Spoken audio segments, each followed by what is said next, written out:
day one of power install. So what I've done to get ready is I finished my shiplap here. I've added a little bit of additional support here on this wheel well. So the plan is I'm going to put 2 lithium batteries right here. I'm going to put my inverter right there. And then I'm going to hang most everything else on this wall. This will be an enclosed closet, so I will have some additional wall space on either side of the closet to hang any of my screens or my monitors or anything like that, just so they're easily viewable and accessible. But the plan is to get everything kind of where it works best, mount it, and then we'll start hooking everything up. So here we go.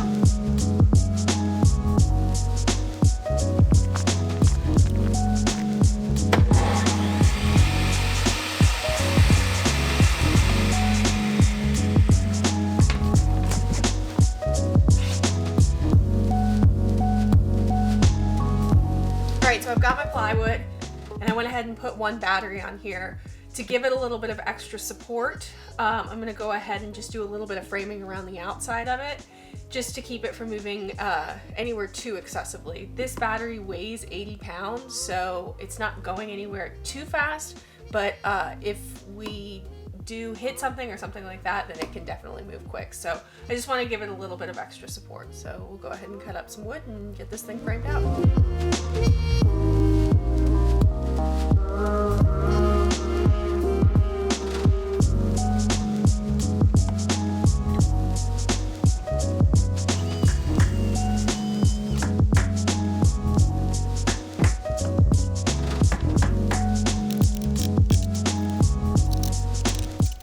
One down, 1 more to go. Pretty solid, not gonna go anywhere. Good to go. Let's do 1 more. Okay, so I have got both of my batteries anchored, not going anywhere anytime soon. And now I'm over here. This is my inverter, and this comes with a bracket that's a part of the box that you can just screw right in. So we're gonna go ahead and screw that in, anchor that down, and then I will move on to the wall.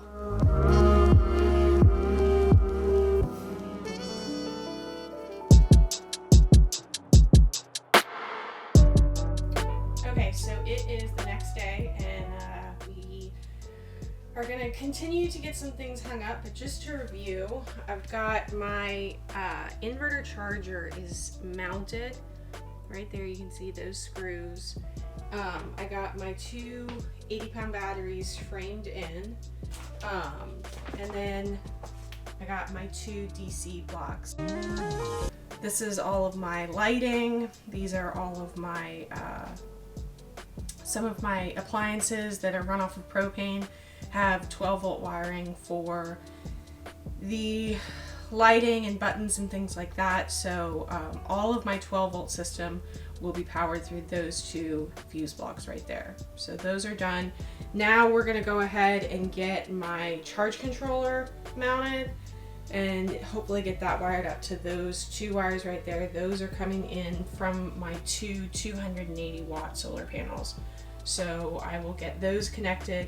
And I'm planning to get my charge controller mounted right there. Because this ground line is so short, I think what I'm going to do is I'm probably going to mount my charge controller upside down just so that can go in nicely. So in the Go Power manual, it specifies that the charge controller has to be mounted vertical. So as long as it is in the right direction, I think it shouldn't be an issue. So I'm going to mount that, connect this directly into my charge controller, and then this, we're actually going to put a 60 amp circuit breaker in between this line and the charge controller just to act as overcurrent protection. And then I will actually have another 60 amp circuit breaker on the other side, on the outgoing side of my charge controller as well. So go ahead and get those connected, hooked up, and then we'll move on to the next step. When it comes to mounting the charge controller, a really nice feature that Go Power sets you up with is this template. So the brackets kind of sit back behind this top lip a little bit, which makes it difficult for mounting.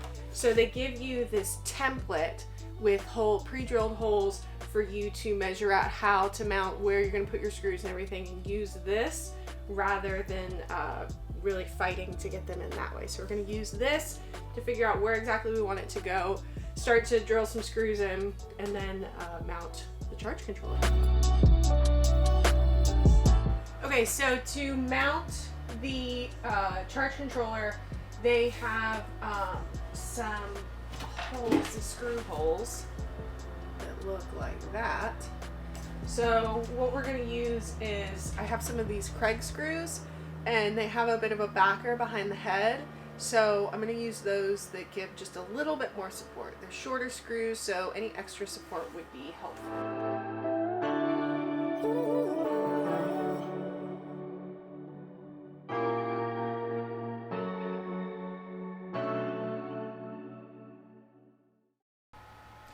Alright, so I have all of my main components mounted, and if you can imagine it, this is all going to be closed in. I've left it open right now just for ease of installation, but there's going to be a wall right here on one side of the batteries, and then another wall right here.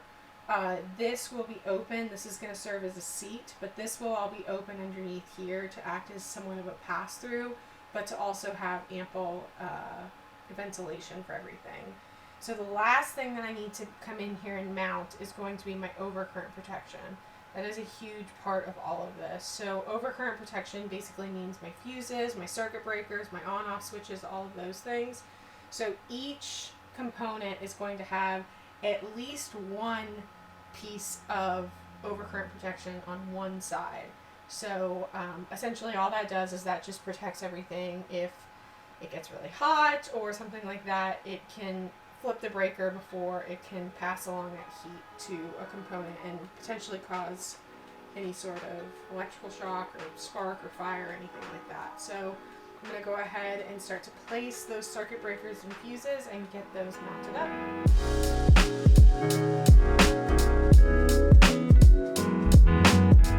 Okay, so everything is mounted that I want to have in the system. I have two of these massive 400 amp fuses. GoPower sells an installation kit from your batteries to your inverter, and it comes with just one of these and some 4-aught wiring. But because we have so many loads, I'm going to be using bus bars. So I have two of these. I have one that's going to be in between my batteries and my bus bars, and then one that'll be between my bus bars and my inverter. So I have those, and then I also have these circuit breakers. So these are DC circuit breakers. While I'm wiring everything, I want to make sure that these DC circuit breakers stay open, just to protect from any sparking or anything like that. So those are gauged for the load. I have 60 amp circuit breakers on either side of my charge controller. Each DC fuse block will have a 40 amp circuit breaker. And then I have 100 amp circuit breakers for my Sterling, my battery to battery charger. The other very important thing I have is this shunt right here. So this comes a part of the GoPower battery monitoring system. And the way that this will be wired is going to use 4-aught wiring, and that'll go from my negative terminal in between the shunt and the negative bus bar. So what that does is that monitors my temperature, my discharge, things like that, and then that sends information to a screen. So I want to make sure that these batteries will be wired in parallel. So my negative battery that comes off goes straight to this, and then comes out the other side and goes to that battery terminal. So very important to make sure that all of your circuit breakers stay open, that you do not close those until you're ready to start sending power through everything. These fuses, I probably won't connect both sides of the fuses until I'm ready. I have an on-off switch that will go from my batteries to my bus bars. I want to make sure that that stays off, just to keep the power as contained as possible. And the other important thing is I don't have my 30 amp plug plugged in. So no power going through here. Keep it as safe as possible. And I'll treat this as a separate system. So I'll wire all of my battery and everything together, and then before I connect the system through my bus bars, I'll get all of this wired up and connected to my bus bars as well. So lots of connections to make. Make sure that you do it slowly, that you're checking everything, referencing a diagram or anything like that. Take your time, do it correctly, and you won't have any accidents, hopefully. So here we go.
Install. Yesterday I spent the majority of the day doing my 4-aught wiring, so my connections from my batteries to my bus bars, my inverter to my bus bars, things like that. I'm waiting on a couple more lugs to finish all of that wiring up, but right now I have it all wired, but the wiring is stopping at my on-off switch, so once I connect that, that'll allow me to turn my system on, but obviously right now I don't need to worry about that. Today I'm going to work on my AC box. I'm going to be hooking this up as well as connecting my DC fuse blocks to my bus bars. So a little bit of information just about strictly our system, but I have a 30 amp plug on the outside and I have 10 gauge stranded wire coming in from that, and that is going to go directly into my inverter. And then I will have 10 gauge wire again coming out of that into my AC panel. And then out from there I have wired the bus in this marine grade wiring. So this is triplex. This is 12 gauge, and each line has 3 wires. So you have your high, your ground, and your neutral. So that will be coming out of my AC box. And then I will have 4 20 amp circuit breakers that live in here. And I will use 4 circuits. So all of my circuits for the most part will be my 120 plugs, with the exception of my mini split. My mini split is going to live on its own circuit. It is a 12,000 BTU Pioneer mini split air conditioning heat pump. So that's going to have its own circuit completely dedicated to it. So wiring this today, wiring my DC panels, and then hopefully I can start to build this outside wall of the closet. That is going to be where all of my screens and monitors and controllers and everything live. So my remote for my charge controller, my remote for my inverter, my battery monitoring kit will live up there as well. But yeah, so lots of work still to do, but we're getting closer. We're definitely getting closer.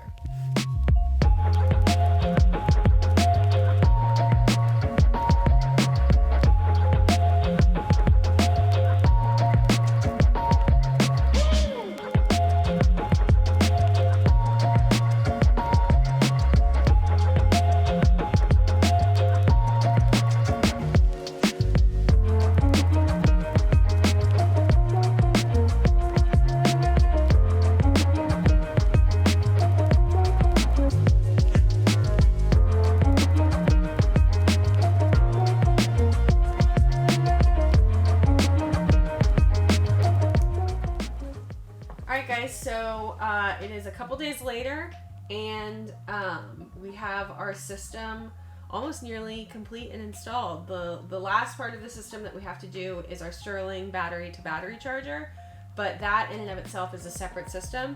So as far as my Go Power system, my Go Power components, they are all hooked up, they are calibrated, they are charging, and they are good to go.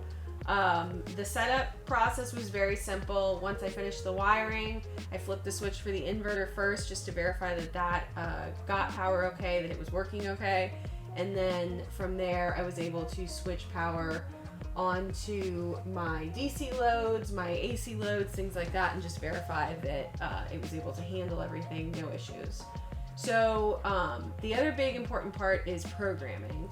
You want to make sure that you program everything specifically for the batteries that you have, and then the charging rates that they can withstand. So I didn't understand fully all of that information, so I just reached out to Go Power directly, and they were super kind. They walked me through everything that I needed to do for these lithium batteries. So those numbers, how they charge, when they charge, things like that, those obviously will vary. So the best thing to do is just reach out to Go Power or a local installer or distributor and get that information from them. So that was key in our setup. But now that everything is programmed, we are doing good.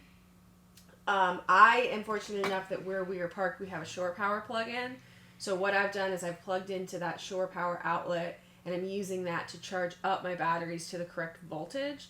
And then after I get to the correct voltage, I will program that into my battery monitor, and then my battery monitor will know what true capacity is rather than charging it at a lower capacity.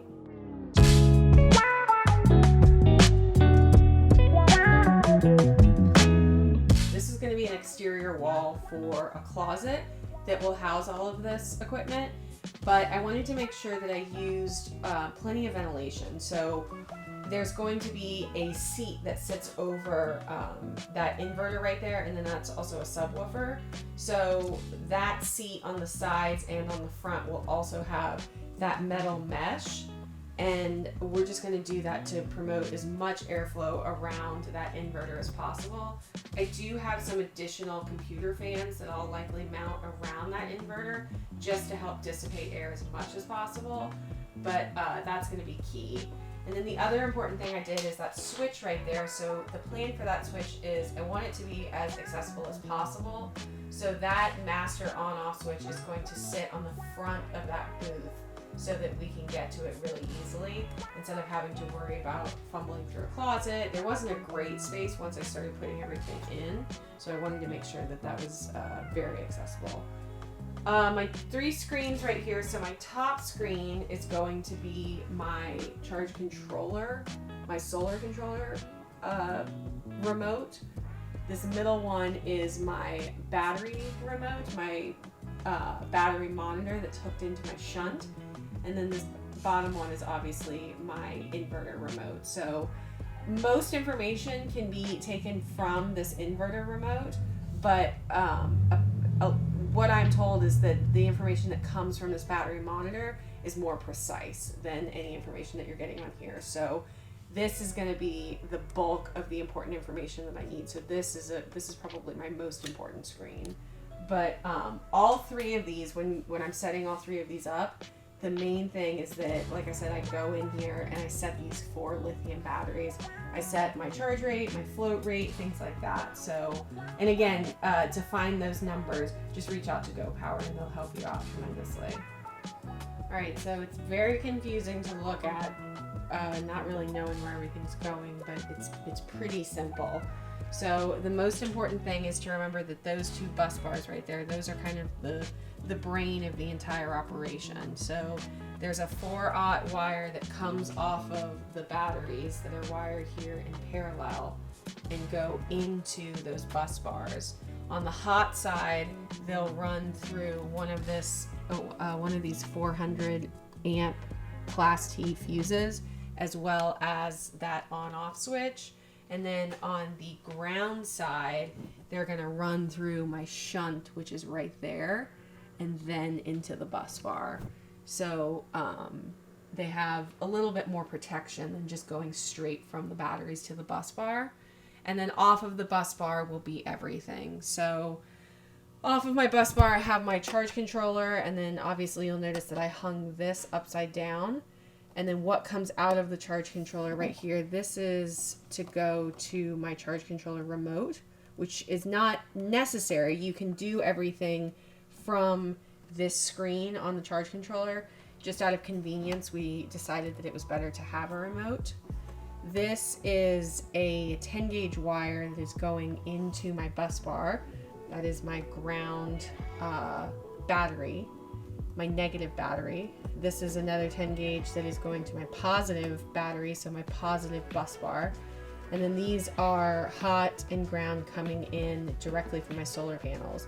Hot will come straight into the charge controller, and ground is run through a 60 amp circuit breaker, goes into the charge controller, and then when it comes out, it actually goes through another 60 amp circuit breaker.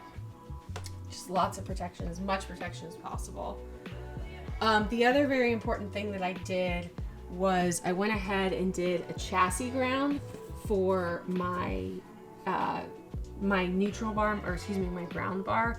So there's a 4 gauge wire that comes through here, goes through the bus floor, and actually ties right into the chassis. So this is going to be my ground bar, but it's also going to serve as my chassis ground. So on your inverter right here, they specify a chassis ground. So what I've done is, instead of running a separate line through the floor to the chassis, I just run that directly to my bus bar. Now that may be a bit overkill because I do have my 4/0 wire right here going to my negative bus bar, and that is ground out as well. But there was a spot for a chassis ground, so I just went ahead and did that. Another really important thing to all of this is making sure that all of the wires are set for any sort of movement and vibration. So anything that was on the back wall that didn't have a thick case of coating on it, any sort of insulation or anything, I made sure to wrap in wire loom, and then I fixed it. If it was going to rub up against anything, I made sure to fix it, just because you want to avoid any sort of deterioration over the time span of driving. So I just use these small nylon clips. They call them R clips or P clips. You can get them on Amazon for super cheap. But that makes sure that everything stays nice and secure. So I did that a lot too over here. Like, I use zip ties to keep, because they give you these super long lines, which is great if you need them, but I didn't. We're in such a small space here that I believe this is like a 50-foot line that goes into my inverter remote. This is just connecting my inverter to the remote. And because I had all of this left over, I just zip tied it together to keep it tidy, and then just used a P-clip to screw it into the frame and keep it nice and snug. Same thing with my charge controller remote. I've got lots of extra line. You can see it down here. This is, I believe, one of my sensors. This is my battery temperature sensor. I've got lots of extra line, so just make sure that that all stays nice and neat and secure. I have everything turned off right now, mainly because I don't need any AC power. But you can see this green line. So this was left over from my original temporary power system. And what I did was I just ran this green line. Everything in here is meant for smaller wiring. So to put, 4 gauge or something like that is difficult in these things. So I just ran a 10 gauge line from the box itself. This serves as the chassis ground for the AC box. So you want to make sure that you really pay attention to those devices that do need a chassis ground, and you give that to them. But this has right here, this is my hot, ground, and neutral coming in from the output of the inverter, goes into this circuit breaker box to protect that voltage. And then out right here is going to be the start of all of my 4 AC circuits. So I'll have one for either side of the bus, and then I have one for mini split, and then I have one for just an additional plug that we'll be using in this closet.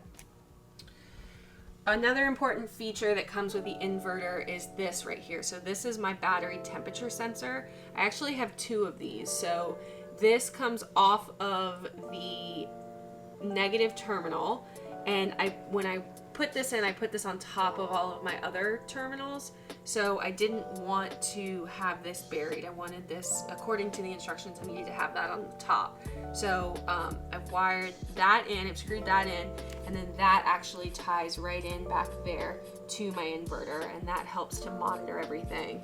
And then also my charge controller up here, this line, this far line right here that's actually wrapped in wire loom, that is also a battery temperature sensor.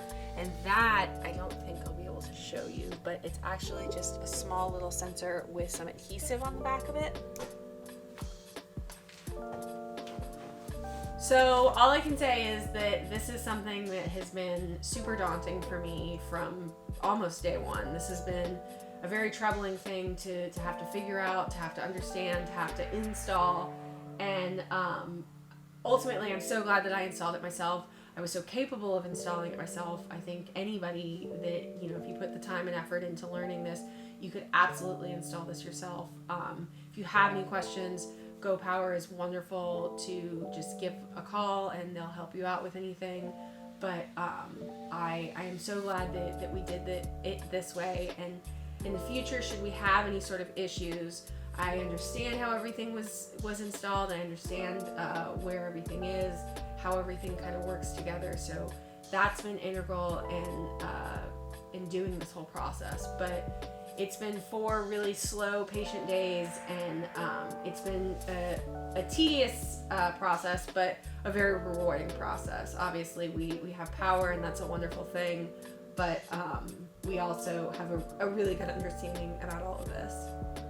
So if you guys have any questions, if you are building your system and you're not really sure where to start, if you have any wiring questions, that's a whole nother component. We wired our bus many months ago, and that was a whole nother beast to learn about. So if you guys have any of those questions and want to know how we did our system, obviously these things can change and fluctuate tremendously, but we're happy to help. If there's anything we can do to point you in the right direction, to give you some tips on what products to use, we're happy to share that. Ultimately, we're stoked with Go Power. We love the customer service. We love the quality of product. We love the ease of install, all of it. We could not be happier. So check them out. Give them some of your... Make sure that you check out Go Power. Check them out on their website. Check out their social media. See what they're up to. They're constantly working on these things, evolving their products into the top of the line things. So we're really stoked to have gotten in when we did, because these are really, really nice products and some of the best out there. So we cannot recommend enough giving them a look and seeing if they can help you in setting up your own power system. So thanks so much for watching this. Hopefully this helps you. And like I said, if you guys have any questions, definitely reach out to us. Either YouTube, Instagram, let us know. We're happy to hear from you.